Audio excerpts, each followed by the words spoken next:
안녕하세요. 저는 결혼한 지 7년이 되던 해 사랑하는 남편을 사고로 잃고 혼자 살고 있습니다. 사귀다가 헤어져도 그 아픔이 이루 말할 수 없이 큰데 함께 부부의 연을 맺다가 이별하니 정신을 차리기가 매우 힘들었습니다. 특히 사별의 고통은 창자가 끊어질 듯한 아픔이라고 하는데 겪어보니 그보다 더한 고통이었습니다. 무엇보다 저는 한동안 남편의 죽음을 받아들이지 못하고 슬픔 속에서 살았습니다. 그런데 남편을 잃은 고통보다 저를 더 힘들게 했던 건 동서였습니다. 세상에서 제일 나쁜 건 다른 사람의 아픔을 이용하는 사람이라는 생각이 들 정도였습니다. 동서와 서방님은 남편이 살아있을 때 많은 도움을 받았으면서 잘 되고 나니 돌아오는 건 이용뿐이었죠. 하지만 세상이 아무리 변해도 사람이 착하게 살아야 한다는 진리는 변함없다는 것을 다시 한번 느꼈습니다. 저에게 못되게 했던 동서는 결국 서방님과 함께 망하는 길을 걷게 되었으니까요. 저와 남편은 연애 시절 특별할 거 없이 평범한 만남이 대부분이었지만 서로 하는 일이 바빠 시간을 쪼개가며 만나다 보니 그것마저도 행복했습니다. 남편은 제가 뭘 해도 좋다고 하는 사람이었고 남동생과 홀어머니 이렇게 셋이 살고 있었는데 가족에 대한 애정도 대단했습니다. 그래서 이런 사람이라면 평생을 함께 믿고 살아도 좋겠다는 생각이 들었죠. 제 나이 31살에 결혼식을 올렸는데 남편은 저보다 5살이 더 많았습니다. 오빠, 거기 물 좀 줘. 여기. 이제 결혼도 했으니 너희 호칭을 제대로 써야 하지 않을까? 아유, 오빠라는 말이 너무 익숙해서요. 그래도 자꾸 해야 입에 붙는 법이야. 둘이 있을 때는 마음대로 불러도 되지만 어른들 앞에서는 신경 써야 해. 나야 상관없지만 명절 때 친척 어른들 많이 오실 텐데 그때도 오빠라고 하면 한 소리 들을 거야. 네, 어머님 조심할게요. 어머님은 좋은 분이셨습니다. 저에게 지적하듯 말씀하시는 게 아니라 혹시나 제가 다른 사람들한테 욕이라도 들을까봐 걱정되는 마음에 저렇게 말씀하셨죠. 평소 저희 신혼집에는 찾아오시는 일도 없었고 줄 게 있으면 제가 아닌 남편을 통해 주곤 하셨습니다. 어머님, 그래. 청현아 반찬 받았지? 네. 이거 다 만드시느라 고생 많으셨죠? 고생은 뭐. 너도 내 나이 되면은 알 거야. 그 정도는 눈 감고도 만들지. 잘 먹을게요. 그래, 다 먹고 또 필요하면 얘기해. 우리 성욱이 편에 보낼 테니까. 제가 가지러 갈게요. 일하는 사람한테 뭘 오라가라 해. 난 이게 편하니까 마음 쓰지 말고 얼른 일해. 어머님은 항상 이렇게 저를 배려해 주셨습니다. 회사에서 일하는 동안 전화는 거의 하지 않으셨고 급한 용무가 있을 경우에는 문자를 남기셨어요. 집에도 오지 않으시고 오라는 말씀도 안 하시고 반찬도 남편을 통해 주시다 보니 제가 어머님을 만나는 날이 손에 꼽을 정도였습니다. 그래서 주말이나 시간이 될 때는 항상 남편에게 얘기해서 어머님과 시간을 보내려고 노력했습니다.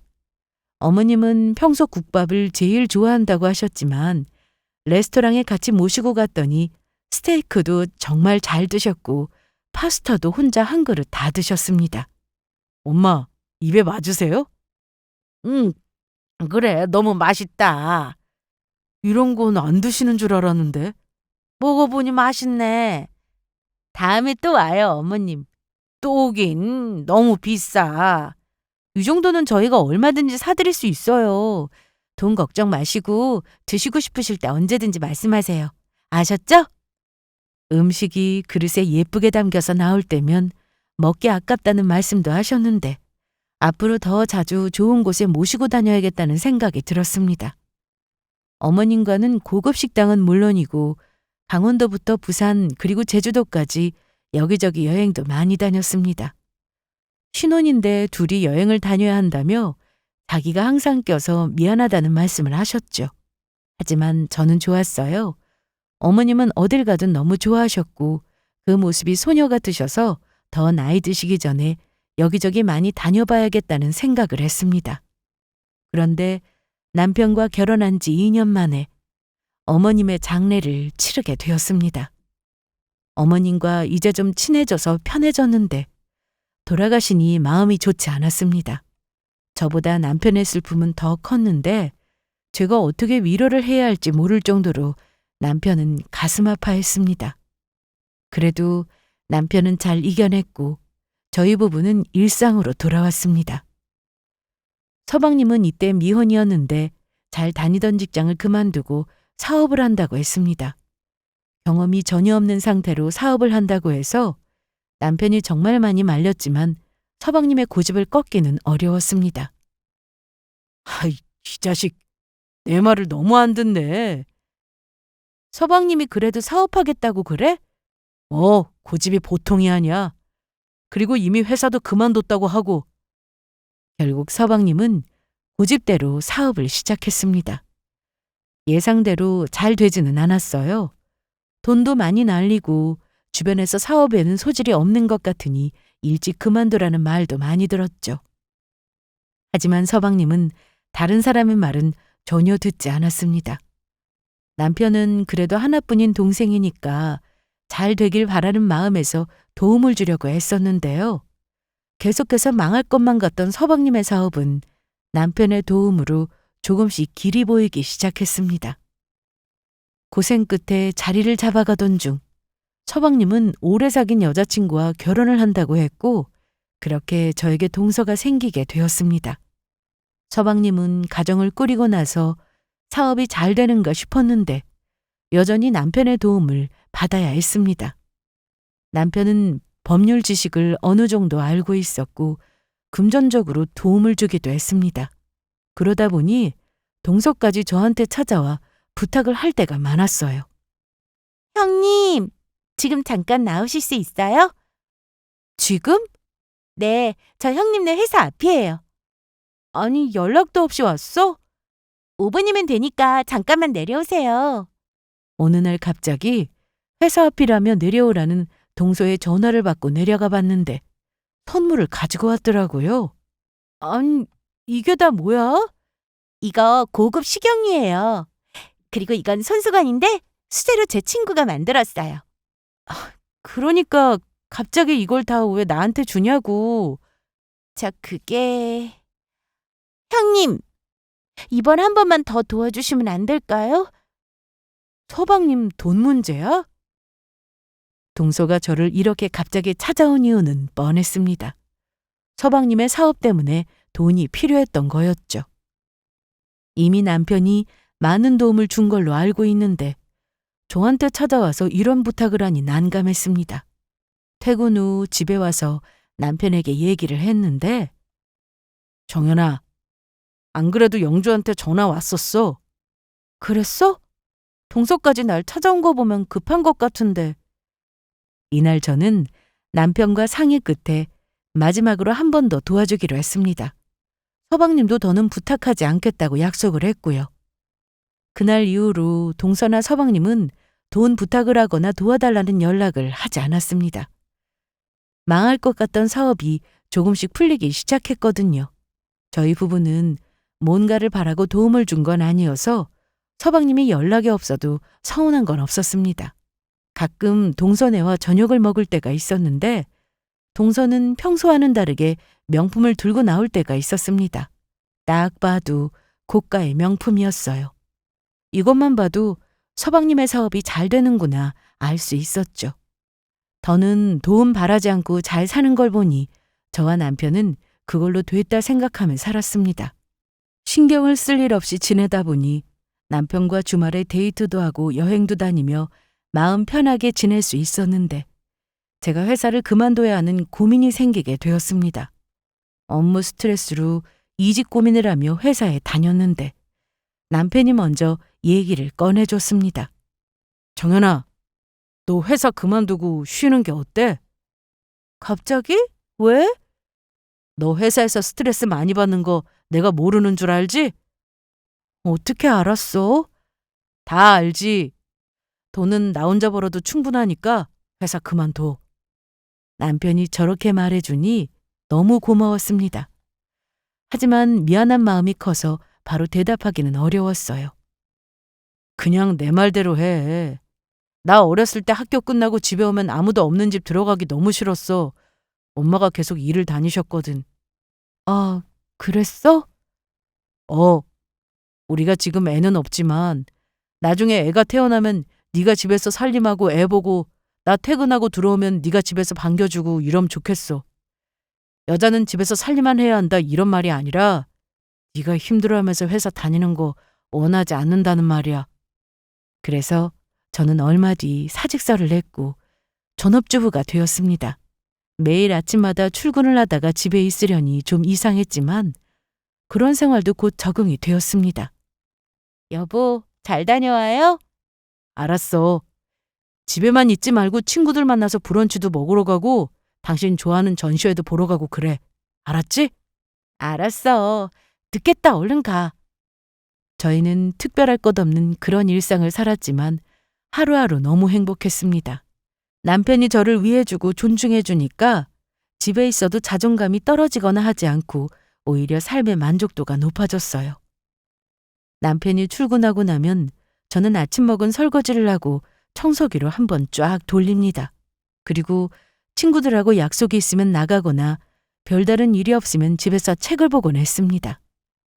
남편 옷을 사야 할 때면 백화점이나 아울렛에 가서 혼자 쇼핑하며 옷을 사는데 매일 시간에 쫓기듯 살다가 여유가 생기니 이런 삶도 너무 좋았습니다. 제가 집에 있으니 동서가 집으로 찾아오는 날도 많았습니다. 형님, 뭐 하세요? 이따가 저랑 커피 드실래요? 제가 살게요. 그래, 그러자. 나 오늘 별일 없거든. 그럼 제가 이따가 근처 도착하면 전화 드릴게요. 그러지 말고 우리 집으로 와. 아무도 없는데 뭘. 그럼 그럴까요? 동서는 약간 수다스러운 성격이었습니다. 그래서 말수가 많지 않은 저는 동서와 만나면 거의 얘기를 들어주는 입장이었어요. 동서는 자기 친구들 얘기부터 친정 얘기 그리고 서방님의 얘기까지 정말 쉴 틈 없이 얘기를 했습니다. 요즘 서방님 사업은 잘 되는 거지? 그럼요, 형님. 돈을 아주 쓸어 담아요. 동서 보니까 그래 보이네. 그건 또 언제 샀어? 이거요? 지난주가 저희 결혼 기념일이었잖아요. 맞다. 깜빡했네.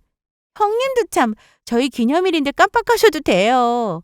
암튼 이가 뭐 갖고 싶은 거 없냐고 하길래 제가 전부터 받은 게 있어서 같이 백화점 다녀왔어요. 이 반지 너무 이쁘지 않아요? 오, 이쁘다. 내일은 가방 사러 가기로 했어요. 반지 샀다며 또 사? 가방은 그냥 제가 갖고 싶어서요. 동서. 네? 서방님이 돈 잘 버는 건 알겠는데 그래도 좀 아꼈어. 당연히 아끼고 있어요. 아껴도 돈이 남으니까 쓰는 거죠. 형님도 참.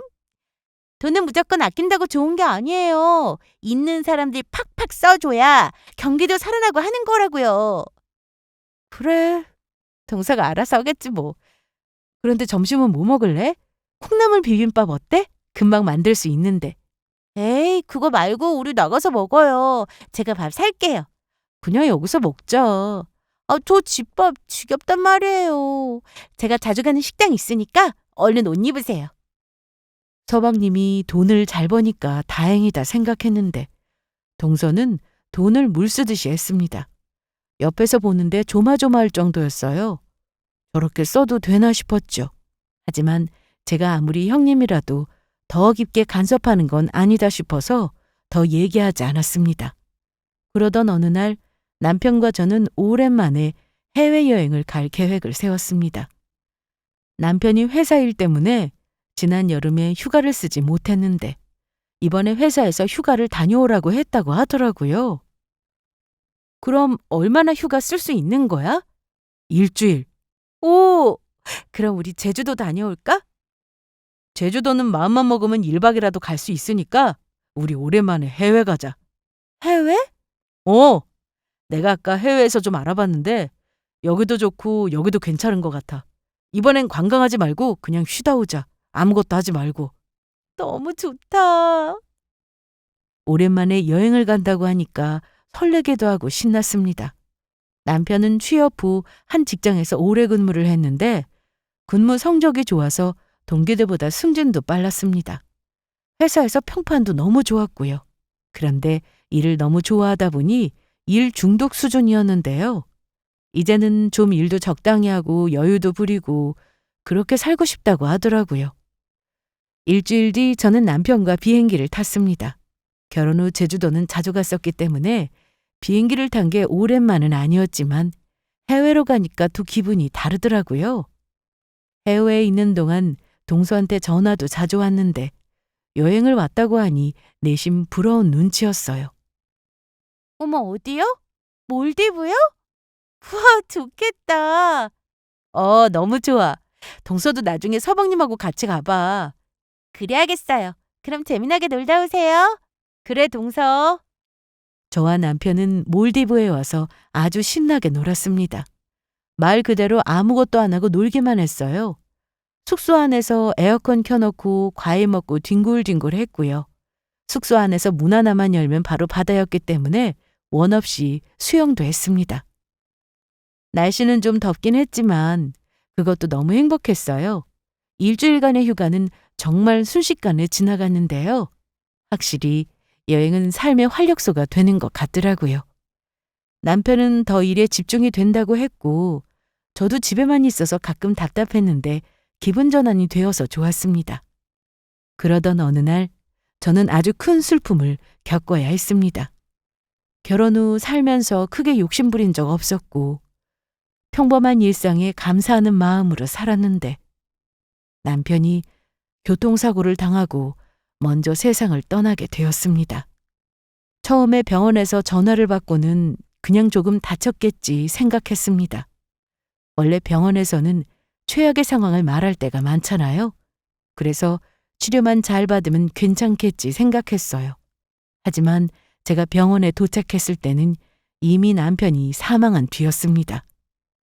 분명 몇 시간 전만 해도 남편이 퇴근했다고 저에게 전화를 걸었습니다. 아무렇지 않게 저는 평소대로 운전 조심하라고 하고는 저녁을 준비하고 있었고요. 그런데 올 시간이 지났는데도 오지 않길래 전화를 걸어봤더니 받지 않았죠. 혹시나 운전하느라 전화를 받을 상황이 아닌가 싶어 더는 전화하지 않았는데 퇴근길에 통화한 게 남편과 마지막 전화였습니다. 서방님도 저 못지않게 충격을 받은 상황이었고 동서 역시 저를 위로하려고 애썼습니다. 하지만 정신을 못 차리겠더라고요. 장례가 끝난 후 집에 와서 남편의 물건을 정리하는데 죽은 사람의 물건은 집에 두는 게 아니라는 말을 듣고 정리할 생각이었지만 막상 정리하려니 쉽지 않았습니다. 그보다 저는 사별의 충격에서 헤어나오는 것이 너무 어렵고 힘들었어요. 장례 후 집에서 한 달 동안 밖에 나가지 않을 정도로 거의 매일같이 울기만 했습니다. 정연아, 정연아? 엄마 왔어. 엄마, 연락도 없이 왔어? 너 이러고 있을 줄 알고 왔지. 또 온 거야? 눈이 아주 퉁퉁 부었네. 이리 와서 밥 좀 먹어. 생각 없어. 그럼 계속 이렇게 굶겠다는 거야? 두고 가. 내가 알아서 먹을게. 싫어. 먹는 거 보고 갈 거야. 그런 줄 알아. 엄마는 제가 이러고 있는 게 보기 싫다며 어떻게든 밥을 먹이려고 하셨고 밖에 나가서 바람이라도 쐬자며 억지로 끌고 나가기도 했습니다. 친정 부모님 말고도 동서도 집으로 자주 찾아왔어요. 형님, 식사는 좀 하셨어요? 매일 이러고 계시는 거예요? 난 괜찮으니까 너무 마음 쓰지 마. 어떻게 그래요? 저한테 형님이 어떤 분인데 신경이 어떻게 안 쓰이냐고요. 그러지 말고 저랑 나가요. 제가 맛있는 거 사드릴게요. 나 혼자 있고 싶어. 오늘 그만 가줄래? 동서는 저에게 어떻게든 위로해 주려고 애쓰는 게 눈에 보였지만 그렇다고 기운이 나거나 하지는 않았습니다. 친구들도 저에게 전화나 문자를 많이 보내왔는데 그저 귀찮기만 했습니다. 저는 저와 같은 아픔을 가진 사람들이 인터넷에 올린 글을 보며 어떻게 하면 빨리 이겨낼 수 있는지 찾았습니다. 책을 보고 위로가 되었다는 사람도 있었고, 저처럼 아무것도 하지 않고 지내다가 조금씩 기운이 나기도 했다는 글을 봤습니다.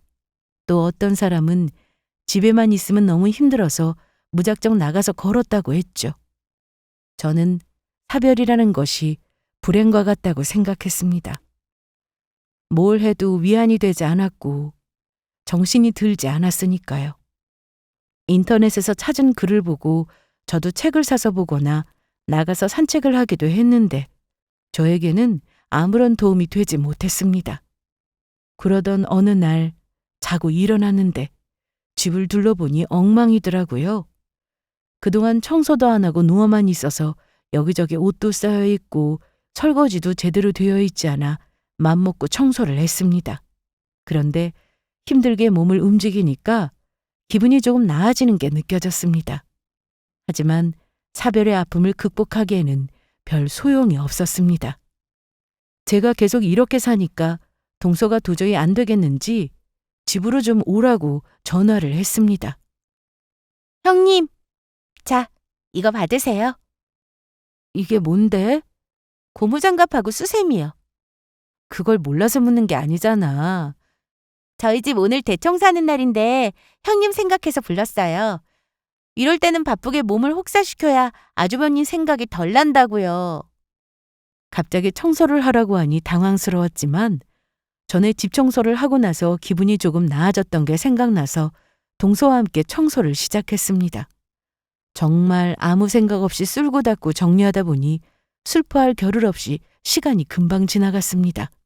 그래서 저는 그날 이후로 설거지 알바를 하러 다니기도 했고 동서가 자기 집에 와서 일 좀 도와달라고 하면 가서 같이 돕기도 했습니다. 형님, 여기가 제대로 청소가 안 됐어요. 아, 그래? 그거 다 하시면 안방 욕실도 해주세요. 그래, 알았어. 뭐 더 할 건 없어? 오늘은 이 정도만 하고 가세요. 바보같이 왜 동서가 하라는 대로 하냐고 하시는 분들도 계시겠지만 저는 남편이 떠나고 난 뒤 정말 넋이 나간 채로 지냈습니다. 그래서 동서가 저를 일부러 부려먹고 있다는 것도 몰랐죠. 그리고 저는 더 이상 집에서 놀고 있을 수만은 없어서 일자리를 구하러 다녔습니다. 그런데 제가 할 수 있는 일은 단기 알바나 사무보조, 그것도 계약직이었습니다. 알바는 장기적으로 할 수 없었고 사무보조의 업무는 막상 면접을 보러 가면 나이가 걸리고 경력 단절에 통과가 되기 어려웠습니다. 그래도 당장 할 수 있는 알바라도 구해서 다녔습니다. 남편의 연봉은 적은 편은 아니었으나 이제 매달 돈이 생기는 것도 아니어서 저는 일자리를 구해야만 했어요. 그동안 모아놓은 돈이 있긴 했지만 내역을 보니 서방님한테 보내준 돈도 적지 않았고 일 안 하고 통장에 있는 돈으로 생활하는 것도 불안했습니다. 낮에 알바를 하고 집에 오면 텅 빈 집에서 남편 생각이 많이 났습니다. 외롭기도 하고 쓸쓸하기도 해서 이사라도 가야 하나라는 생각이 많이 들었어요. 하지만 이사를 간다고 해도 제가 달라질 것 같지 않았습니다. 제가 지금 이러고 사는 건 살고자 하는 의지를 상실한 것이기 때문에 많은 시간도 필요했고 몸과 마음이 많이 지친 상태였습니다.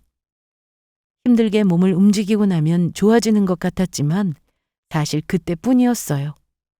그 시간이 지나고 나면 저는 여전히 계속 힘들고 허전하고 그리웠죠.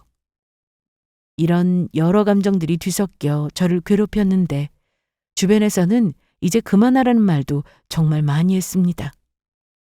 저도 이러다 말겠지, 금방 잊혀지겠지 생각했어요. 그런데 이건 제 의지대로 되는 게 아니었습니다. 하염없이 눈물이 날 때가 많고 밤에는 잠도 잘 오지 않았습니다. 그렇게 살다 보면 몸이나 정신이 피폐해진 건 당연했고 남편이 그렇게 갑자기 세상을 떠났으니 나도 그렇게 죽을 수 있겠구나라는 절망적인 상황을 떠올리기도 했습니다. 거기다 언제나 남편과 함께 모든 걸 해왔는데 그런 남편이 없으니 세상에 홀로 남겨진 것 같은 느낌 때문에 극심한 외로움과 슬픔에 시달려야 했습니다. 자존감은 바닥을 친 지 오래였고요. 여보세요? 정연아, 나야. 우리 내일 모임 있는 거 알지? 나 못 간다고 얘기했는데. 연락받긴 했는데 나오면 안 돼? 오랜만에 친구들 얼굴도 보고 좋잖아. 내가 가면 분위기만 더 다운될 거야. 미안해. 다음에 나갈게. 주변에서 저한테 어떻게든 힘이 되어주고 싶어 하는 게 느껴졌지만 저도 이런 제가 싫을 만큼 의욕도 생기지 않았고 만사가 귀찮기만 했습니다.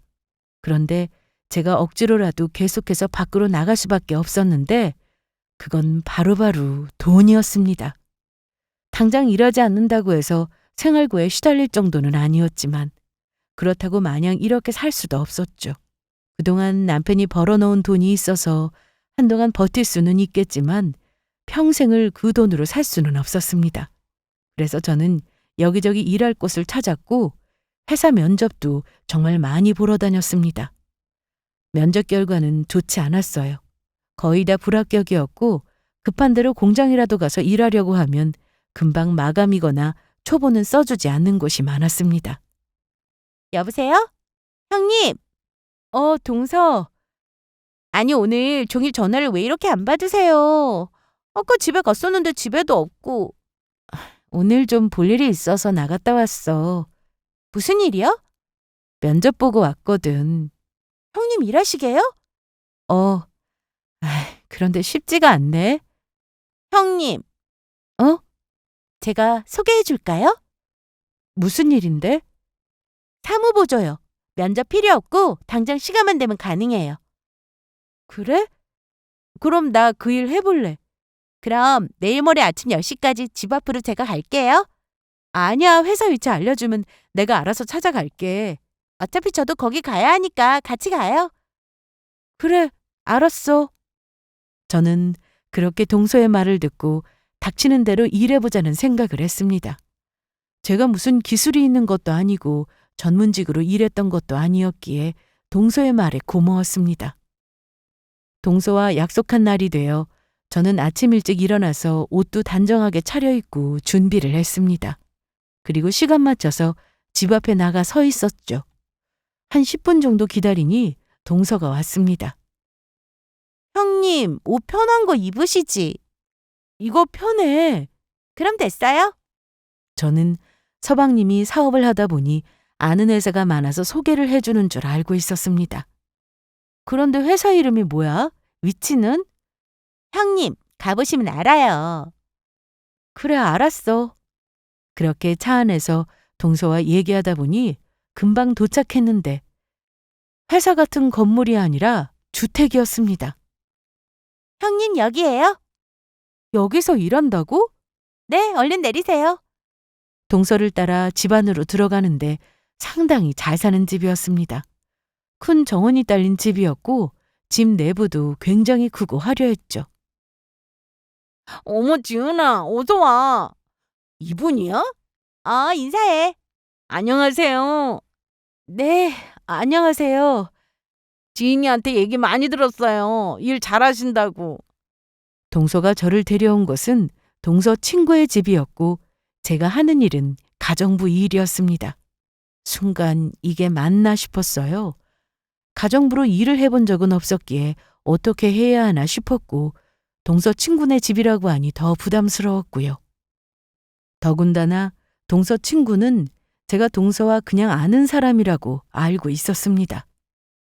형님, 제가 일부러 친구한테는 얘기 안 했어요. 저기 동서, 사무 보는 일이라며. 형님이 지금 일 가릴 처지예요? 그래도 오늘 친구들 모임이 여기서 있으니까 음식부터 해야 해요. 저기 재료는 다 사다 놨다고 하니까 그거 가지고 음식부터 하세요. 모르는 거 있으면 말씀하시고요. 동서는 그렇게 저를 주방에 혼자 두고 2층으로 올라가 버렸습니다. 이건 아니다 싶었는데 동서 입장이 곤란해질까봐 저는 일단 재료 손질부터 시작했습니다. 식탁 위에 음식 메뉴 이름이 적혀 있어서 하나씩 음식을 만들었어요. 그 사이 손님들이 하나둘씩 오기 시작했고 저는 거실에 마련된 큰 테이블로 음식을 날랐습니다. 그리고 동서 친구가 이것저것 요구하는 대로 심부름도 했어요. 그런데 순간 내가 지금 뭐하고 있나 라는 생각에 정신이 번쩍 들었습니다. 아무리 그래도 동서 친구네서 가정부의를 하는 건 아닌 것 같아 급히 동서를 찾았어요. 지은이요. 화장실에 있을 텐데. 2층으로 올라가 보세요. 올라가자마자 두 번째 문이에요. 네. 그렇게 저는 2층으로 가서 동서를 만나 이 일을 못하겠다고 말할 생각이었습니다. 화장실 앞에서 동서를 부르려는데 안에서 동서의 목소리가 들렸습니다. 누군가와 통화를 하는 것 같았는데 상대는 서방님이더라고요. 통화가 끝날 때까지 기다리는 게 맞다 싶어 잠시 내려가 있으려고 했는데 동서가 어이없는 말을 했습니다. 여보. 지금 친구네 왔어.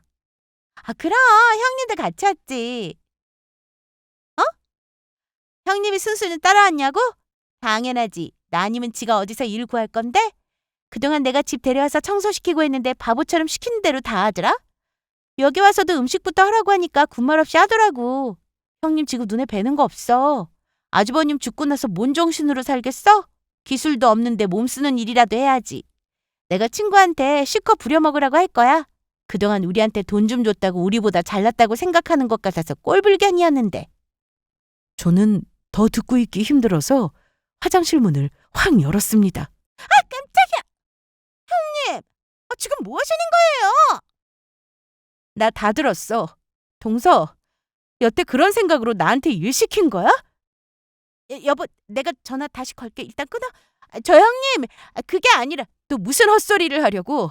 내가 남편 먼저 떠나보내고 얼마나 힘들게 지냈는지 잘 알면서 일부러 그랬니?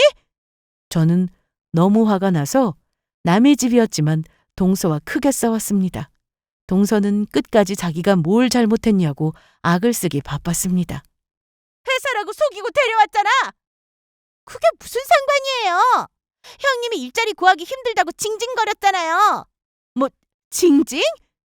2층에서 큰 소리가 나니 1층에 있던 사람들이 다 올라왔는데 동서는 신경도 쓰지 않고 말을 이어갔습니다.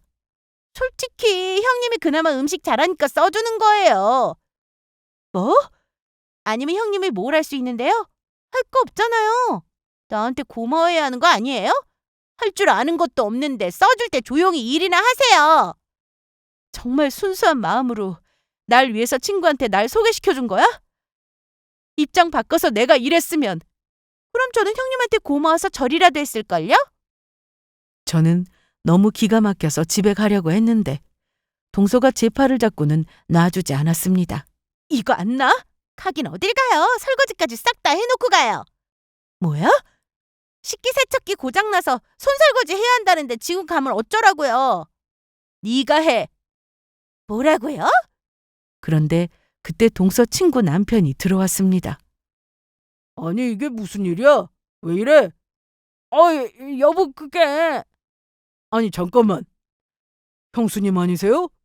형수님이 여긴 어쩐 일로? 동서가 제 팔을 잡아 끄는 바람에 바닥에 주저앉아 있는데 동서 친구 남편이 제 쪽으로 다가오더니 무릎까지 꿇고는 형수님이라 불렀습니다. 누군가에서 자세히 보니 글쎄 남편이 예전에 도움을 줬던 사람이었습니다. 처음에는 누군지 전혀 생각이 나지 않았어요. 누구세요? 저 모르세요? 저 김도윤이에요. 사고 나서 급하게 형님께 부탁드렸던. 기억나요. 어머나, 어떻게 여기서. 제 남편의 직업은 손해 사정사였습니다. 사고로 손해가 발생했을 때 손해액을 결정하고 보험금을 공정하게 정하는 업무를 담당했죠. 법적 다툼으로 이어지는 경우가 많기 때문에 사고 발생 시 정확한 자료 수집은 물론 조사와 분석도 해야 하고 유사 판례도 찾아봐야 해서 경력이 정말 중요한 일이었어요. 그런데 동서 친구 남편이 예전에 남편의 도움을 받아서 억울하게 받지 못할 뻔한 보험금을 받을 수 있게 된 일이었습니다. 가해자는 법적 책임도 져야 했죠. 그래서 남편에 대한 고마움에 자주 찾아와서 식사도 몇 번 했고 그 때문에 저도 얼굴을 알고 있었습니다. 그런데 형수님, 저희 집엔 무슨 일로 오셨어요? 그게 여보, 내 친구가 소개해준 가정부야. 뭐라고? 가정부? 저는 다들 저만 보고 있는 그 상황이 너무 싫어서 급하게 가방을 챙겨 뛰쳐나왔습니다. 택시를 타고 집까지 바로 왔는데 내가 여태 뭐 한 건가 싶더라고요. 그동안 동서가 어떻게든 저에게 도움을 주려 한 걸로 생각했는데 진심을 알고 나니 화도 났습니다. 남편이 살아있을 때 그렇게 우리가 도와줬는데 남편이 떠나고 나서 저를 부려먹기에 바빴으니 동서나 서방님이나 꼴도 보기 싫었습니다. 그런데 다음 날 동서 친구 남편이 집으로 찾아왔습니다. 안녕하세요. 제가 형님께 전화를 계속 드렸는데 전화를 안 받으셔서 실례인 거 알면서 찾아왔습니다. 아, 네. 형님은 아직 퇴근 전이세요? 그게 제 남편 얼마 전에 사고를 당해서 그만. 남편의 얘기를 하니 동서 친구 남편은 충격을 받은 표정을 했습니다. 믿을 수 없다는 얼굴이었죠. 네? 말도 안 돼. 네, 저도 그래요. 어제 그렇게 가시고 나서 제 와이프한테 물어봤어요. 무슨 일이냐고. 그런데 제 와이프 친구가 일 잘하는 사람 있다고 해서 데려온다고 했는데 그게 형수님이었다고 하네요. 전 가정부 일인 줄 모르고 갔어요. 서방님이 사업을 하고 있어서 아는 회사 많다고 들었거든요. 그 회사 중 사무보조 일 뽑는 곳이 있다고 해서 그런 줄 알고 따라갔죠. 최영주요? 네, 서방님하고도 아는 사이세요? 네, 제 와이프 친구 남편이니까 가끔 만나서 식사 몇 번 했고 사업한다고 해서 혹시 도움될까 싶어 연락 주고받았는데 영 아니더라고요. 아니라니요? 동서 친구 남편의 말을 들어보니 서방님은 사업을 하면서 거래처에 양아치 짓을 많이 했다고 했습니다. 평판이 너무 안 좋다고 했죠. 그동안은 어떻게 잘 굴려서 돈을 벌고 있다고 했지만 그런 식으로 가다간 오래 못 갈 거라는 말까지 했어요. 제 와이프도 친구 형님인 거 알았으면 처음부터 싫다고 했을 거래요. 아, 네. 안 그래도 얘기 안 한 것 같더라고요. 저를 그냥 동서의 지인으로 알고 있어서. 그래서 제 와이프가 사과 좀 대신 전해달라고 했어요. 친구 형님인 줄도 모르고 막대한 것 같다고. 아니에요. 저한테 무슨 실수를 하거나 그런 거 없으니까 괜찮다고 해주세요. 아무튼 제 와이프가 이 사실 알고 나서 그 친구 다시는 안 본다고 난리예요. 아무리 그래도 자기 형님을 친구 집에 가정부로 데려오냐고 하면서요. 이날 저는 동서 친구 남편과 많은 얘기를 나눴습니다. 예전에 남편의 도움으로 보험금을 받아서 치료도 끝까지 받을 수 있게 되었고 그 덕에 사업도 계속할 수 있게 되었다고 말이죠. 생명의 은인이나 마찬가지여서 남편과 종종 연락하며 지냈다고 했는데 남편이 사고로 세상을 떠났을 때는 해외를 출장을 가 있던 중이라 그 소식을 전혀 모르고 있었던 겁니다. 그럼 지금 일자리가 필요하신 거죠? 천천히 구하면 돼요. 신뢰가 되지 않는다면 제가 제안 하나 드리고 싶은데 무슨 제안이요? 제가 출판사를 운영하고 있는 건 알고 계시죠? 네, 사무일인데 어려운 것도 없고 괜찮습니다. 아는 사람이라고 해서 낙하산으로 들어가는 건 좀 아니죠. 민폐 같아서 싫습니다. 제가 지금 이거저거 가릴 처지 아니라는 건 잘 알지만 그래도 그런 시세는 지고 싶지 않아요. 그럼 면접을 보세요. 그럼 되잖아요. 솔직히 대단한 자리도 아니고 알바 수준의 급여라 말씀드리기도 죄송해요. 하지만 분명 도움 되실 겁니다. 그 말을 듣고 저는 고민 끝에 면접을 보러 갔습니다. 혹시나 그 사람이 면접관으로 앉아 있는 건 아닐까 싶었는데 그건 아니었습니다. 그리고 자기는 절대로 면접에 관여하지 못한다고 하면서 면접 잘 보라고 하는 말을 했죠. 총 2명을 뽑는 자리였는데 저까지 5명이 면접을 받고 운이 좋았는지 제가 뽑히게 되었습니다. 하는 일은 정말 단순했는데 출판사라서 반복적인 일이 많았습니다. 이미지 파일을 PPT로 옮겨서 보기 편하게 자르고 편집하는 일이었어요. 편집이라고 하면 거창해 보이지만 있는 자료를 그대로 복사해서 붙여넣기 하는 업무였습니다. 제가 합격 후 일을 하는 동안 동서 친구의 남편과는 단 한 번도 마주친 적이 없었습니다. 그래서 더 편하기도 했어요. 출판사에서 일하는 동안 일의 난이도가 쉬운 것도 있었지만 사람들이 정말 좋아서 즐겁게 다닐 수 있었습니다. 일한 지 얼마 되지 않았을 때 첫 회식을 하며 참석했는데 회식이라고 해서 술 마시는 분위기는 아니었고 식당에 가서 맛있게 저녁을 먹는 정도였어요. 그리고 직원들끼리 사이가 정말 좋아서 서로 얘기하는 게 시간 가는 줄 몰랐습니다. 회식이 끝난 뒤에 교통비를 따로 받기도 했는데 늦은 시간도 아니었는데 택시 타고 가라며 직원들이 전부 교통비가 들어있는 봉투를 받더라고요. 정직원도 아닌 저까지 챙겨주시니 감사했고 일도 일이지만 같이 일하는 직원들이 너무 좋아서 오래 일하고 싶다는 생각까지 들었네요. 저는 동서와 그런 일이 있고 난 후 전화를 받지 않았습니다. 상정하고 싶지 않아 동서와 서방님의 전화번호를 모두 차단했어요. 그런데 어느 날 일을 마치고 집에 가고 있었는데 아파트 단지 정문에서 동서를 만났습니다. 저는 저 멀리서 동서임을 알고는 못 본 척하고 그냥 지나가려고 했는데 동서가 저를 불러 세웠어요. 아, 형님! 저 봤으면서 그냥 가기 있어요? 왜 왔어? 형님, 저번 일은 죄송했어요. 사과드려요. 그래, 너무 죄송해서 연락 못 드렸어요. 그래 알았어. 아니, 형님. 제가 할 말이 있어서 왔는데. 무슨 할 말? 이번에도 나한테 좋은 일 있으니까 소개해 주려고?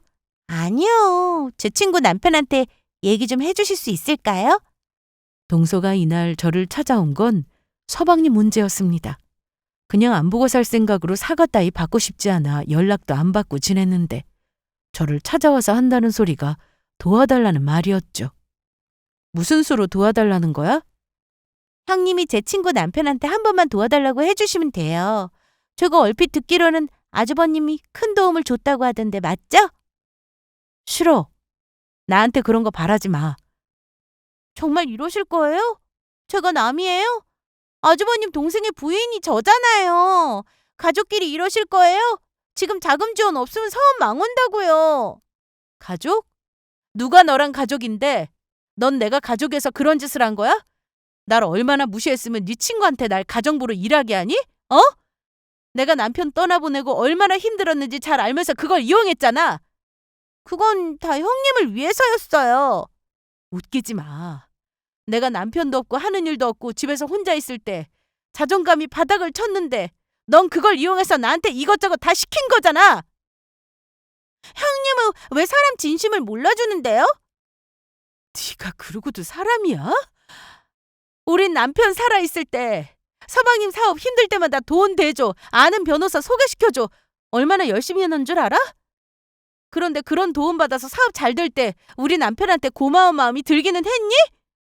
아니, 하나뿐인 동생한테 원래 그 정도는 해도 되는 거 아닌가? 그리고 그렇게 갑자기 떠날 거면 지원 좀 더 해주지. 뭐라고? 저는 그간 참아왔던 화를 참지 못하고 동서의 뺨을 때렸습니다. 뺨뿐이겠어요? 주먹으로 머리도 때려주고 머리채도 잡았습니다. 그래도 분이 안 풀리더라고요.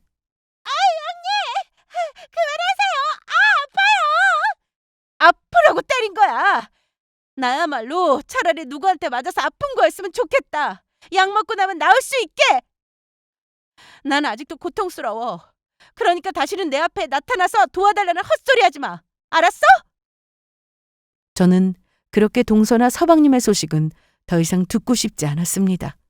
알고 싶지도 않았고요. 하지만 듣고 싶지 않아도 들을 수밖에 없었어요. 일하느라 바쁘게 다른 부서에 다녀왔다가 자리에 앉았는데 책상 위에 메모지가 붙여져 있었습니다. 동서 친구의 남편이었고 회사 휴게실에서 잠깐 보자는 메모였죠. 일은 할 만하세요? 네, 재밌어요. 그런데 정말 저 면접에 합격한 거랑 아무 상관 없으신 거 맞죠? 네. 정직원을 뽑는 면접 자리면 제가 참석했겠지만 형수님이 하시는 일은 부서에서 알아서 결정하는 거라 저는 잘 몰라요. 네. 그런데 소식 들으셨어요? 무슨 이날 제가 들은 얘기는 동선의 얘기였습니다. 서방님은 사업이 점점 망해가고 있다는 내용이었고 급하게 자금이 필요한 상황이었는데 대출도 최대한 끌어쓴 상태라 더는 돈 나올 곳이 없다고 했죠. 사업하면서 평판이 너무 안 좋았는지 거래하던 업체에서도 다들 나몰라라 했다고 합니다. 그 정도예요? 네. 그런데 저는 진작에 알고 있었어요. 그렇게 사업하면 길게 못 가요. 본인만 몰랐지 아마 다들 망할 거 예상했을걸요. 암튼 제 와이프가 그러는데 돈이 얼마나 없으면 가지고 있던 명품을 중고 매입하는 곳에 다 내다 팔았다고 하더라고요. 제가 일부러 동선회가 미워서 사업 망하라고 바란 적은 없었는데 정말 망했다고 하니 속이 다 시원했습니다. 동서도 친구들한테 평소 평이 안 좋았는지 친구들과 사이가 멀어졌다고 했는데 이대로 더는 동서와 마주칠 일이 없길 바랐습니다. 하지만 동서가 최근에 저를 다시 한번 찾아온 일이 있었어요. 그것도 제가 일하는 출판사로 말이죠. 내가 여기서 일하는 건 어떻게 알았어? 친구한테 들었어요. 빨리 할 말하고 가. 잡일한다고 들었는데 바쁘세요? 뭐? 아니, 그게 아니라 보조일 한다고 들었는데. 동서는 여전히 저를 보고 비꼬듯 말을 하길래 무시하고 들어가려는데 갑자기 무릎을 꿇고는 제 다리를 붙잡았습니다. 뭐 하는 거야? 형님, 죄송해요. 제가 잘못했어요. 남편 사업 도와주셨을 때 제가 고마움의 표시로 뭐라도 사드릴 걸. 누가 바라고 도와줬어? 우리 남편은 서방님한테 고맙다는 말 한마디만 들었어도 좋아했을 사람이야. 네, 알아요. 그리고 들으셨는지 모르겠지만 남편 사업 망했어요. 그래서 저 가지고 있던 명품백 다 갖다 팔았다고요. 어쩌라고. 저 여기 자리 좀 구해주시면 안 될까요? 동서 친구한테 부탁하면 되겠네. 걔가 제 전화를 안 받아요. 그럼 찾아가서 가정부로 써달라고 해. 형님, 그건 아니죠. 친구네 집에서 어떻게 가정부 일을 해요? 그런 사람이 나는 네 친구 집에서 가정부라고 데려갔냐? 어이가 없네. 네 힘으로 알아서 구해. 식당 설거지를 하든 공장을 가든 나도 그렇게 했어. 그리고 앞으로 한 번만 더 회사나 집으로 찾아오면 그땐 정말 각오해야 할 거야. 그 말에 동서는 계속해서 저를 붙잡았지만 제가 또 손을 올리니 알았다고 하면서 급하게 돌아갔습니다. 폭력은 나쁜 거지만 저런 동서는 맞아야 정신 차린다고 생각했어요. 저는 여전히 남편이 그립고 마음이 아픈 상태입니다. 하지만 확실히 출판사에서 좋은 분들과 일하기 시작하면서 조금씩 나아지고 있습니다. 그리고 얼마 전 정직원이 되었습니다. 보통 알바로 시작해서 계약 기간이 끝나면 나가는 경우가 많다고 들었는데 저는 따로 면접을 다시 보고 그동안의 업무 평가도 좋아서 더 오래 일할 수 있게 되었습니다. 여전히 하는 일은 비슷하지만 더 열심히 배워서 저도 회사에서 없어서는 안 될 중요한 직원이 되려고 노력하고 있습니다. 서방님은 사업이 망하고도 계속해서 다른 사업으로 한 방을 노린다고 들었습니다. 동서는 그런 서방님한테 질렸다며 이혼 얘기도 오간다고 했는데 그러던가 말던가 이제 저와는 상관없는 일입니다. 저는 지금처럼 앞으로도 열심히 잘 살아갈 생각입니다. 참, 주말에는 저와 같은 아픔을 가진 분들과 모임이 있는데 그분들과 많은 얘기를 나누고 서로 어떻게 극복하고 있는지 공유하면서 저도 예전으로 돌아가고 있는 중입니다. 그럼 제 이야기는 여기서 이만 마칠게요. 잘 들어주신 분들께 감사하고 오늘도 좋은 하루 되시길 바랍니다.